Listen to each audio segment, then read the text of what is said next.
Son of a glitch.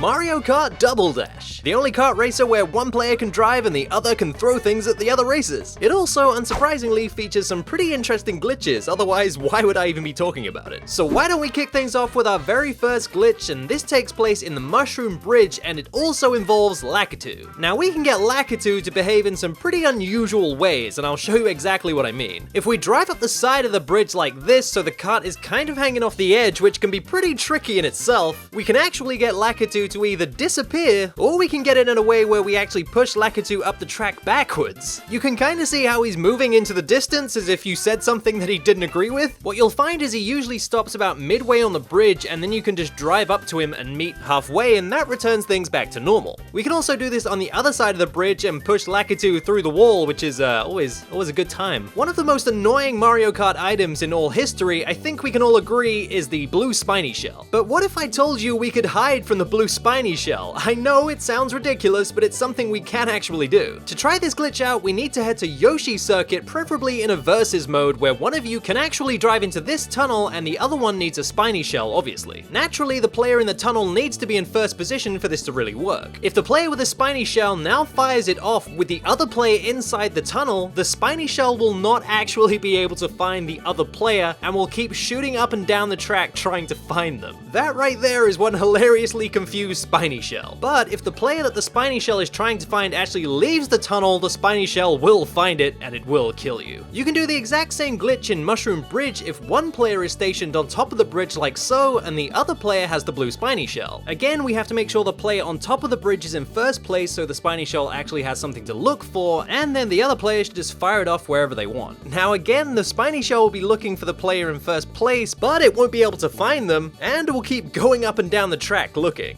There it goes.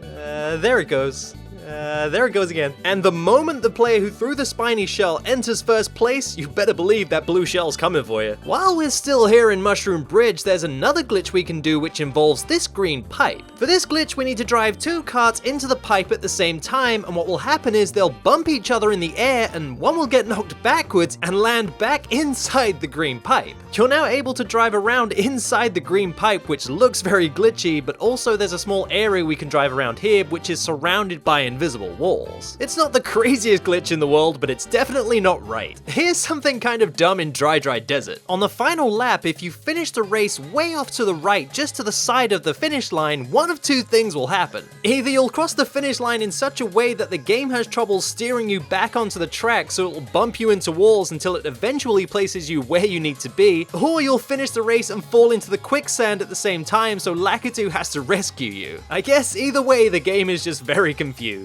Here's a pretty useful glitch you can do involving Thunderbolts and fake item boxes. If you hit a fake item box at the same time a Thunderbolt is used, instead of shrinking like you normally would, for some reason the action is now cancelled out and you're able to just carry on driving as if the Thunderbolt was never used. Obviously you can see how this would be pretty useful when somebody thinks they have the upper hand, but you just cancel them out and carry on as normal. There's another glitch we can do in battle modes also involving the fake item box. For this glitch you need to be in Balloon Battle, and you can choose any arena, but you have to have 3 players. Then have a player with 1 balloon left be right next to an item box and then damage that player so they get knocked onto where the item box is. When a player loses all their balloons whilst inside an item box, they'll disappear, but the item box will keep respawning in. The overall effect being the item box keeps popping in and then popping out, popping in and then popping out. It's just fun for everybody. Another glitch we can do in Balloon Battle mode is head to Pipe Plaza and then place one player just outside one of these pipes. If they then take damage from, let's say, a green shell and get knocked into the pipe, they won't actually lose any of their balloons. It's possible that going through the pipe kind of cancels out the animation of losing a balloon. I have no idea, it's a very unusual glitch. Let's head to Bowser's Castle now, and there's a couple of glitches we can do with these thwomps. To pull this glitch off, you're going to need 2 players, and one of them has to have a Spiny shell. The other player simply has to drive underneath the thwomp. Now the player with a Spiny shell needs to fire it off just before the player underneath the thwomp is about to be squashed, and if you time this just right, the player that got squashed by the thwomp is now upside down and will stay upside down for the remainder of the race. And the only way to fix this is to use a Thunderbolt to shrink them so they can drive away. The other glitch you can do with a thwomp is exactly the same, same, only the timing changes. The player underneath the thwomp has to be hit by the blue shell and the thwomp at the same time, and if you time it correctly, what will happen is you're free to drive around as normal, but your character will be permanently doing the damage animation. So your character will be driving around flailing their arms while the person at the back is just hanging on for dear life. Let's be honest, Toad, this hasn't been a good day for you, has it? There's a random glitch you can do with a chain chomp in Mario Circuit. Now, usually chain chomps kind of reel back and then attack you as you drive by, and I'm not entirely sure of the specifics of this glitch or how it happens, but I drove into it in a strange way, and it somehow made the chain chomp get locked in this animation where it was kind of, well, it was doing this. Yeah, I know, right? Pretty weird. Lakitu decided he'd tell me off for teasing the chain chomp. I decided he needed to be eaten. Let's head to Rainbow Road now for two random glitches, one of which you'll need the parade cart, and what you do is you drive to this section of the track and you kind of edge your way up and then let off the accelerator at just the right point, and you'll actually fall through the track and kind of get stuck. It's really weird. I don't know about you, but I kind of enjoy just watching these characters flail around. The second glitch in Rainbow Road takes place just after the starting line and involves getting hit off this edge at a very specific way. If you get knocked over the edge of this boost ramp in just the right way by a green shell, let's say, what will happen is Lakitu decides to take the day off and you'll fall for maybe a good 15 seconds, I guess, before he realizes, oh yeah, I have a job to do. Maybe I should stop you falling to your death. This is the kind of glitch that the casual player would probably never encounter, but I'm thinking somebody at Nintendo forgot to program a little space that said, hey, Lakitu, you need to save me. I think to round this episode off, we should talk about some glitches that are actually useful in this game, and one of them being a glitchy shortcut in Waluigi Stadium. When you reach this part of the course with all the piranha plants coming out of the sides, what you need to do is start charging up a mini turbo to the point where you can release it and bump into this fence, and if you get enough height, you can actually enter a void area where Lakitu will pick you up and place you at the boost ramp just before the finish line. It's not a gigantic skip, but it does skip this portion of the track. Now, getting this glitch to happen is going to take a good couple of tries and some practice. You need to hit this fence at just the right speed to get enough height to hit the void. But honestly, if you keep practicing what you've seen on screen here, you'll be able to get this every time. And it looks really cool when you do it too. And the other major skip in the game takes place in Bowser's Castle, and for this one, you'll need to be in first place with a blue Spiny shell. All you have to do for this one is fire off the Spiny shell as you cross the finish line to enter your second or third lap, and what will happen is the Spiny shell will actually knock you up to a void out area that's about midway in the track. The game's getting a bit confused and thinks you fell off this part of the track when really you're coming from underneath it. And because you're doing this as you're crossing the finish line to enter your second or third lap, the game actually thinks you completed that part of the course and just lets you carry on. This is a really simple skip that just requires the Spiny shell and good placement. But that about wraps it up for this episode and some cool glitches you can try out in Mario Kart Double Dash. And if you like this episode, why not check out more Mario Kart glitches with these videos here?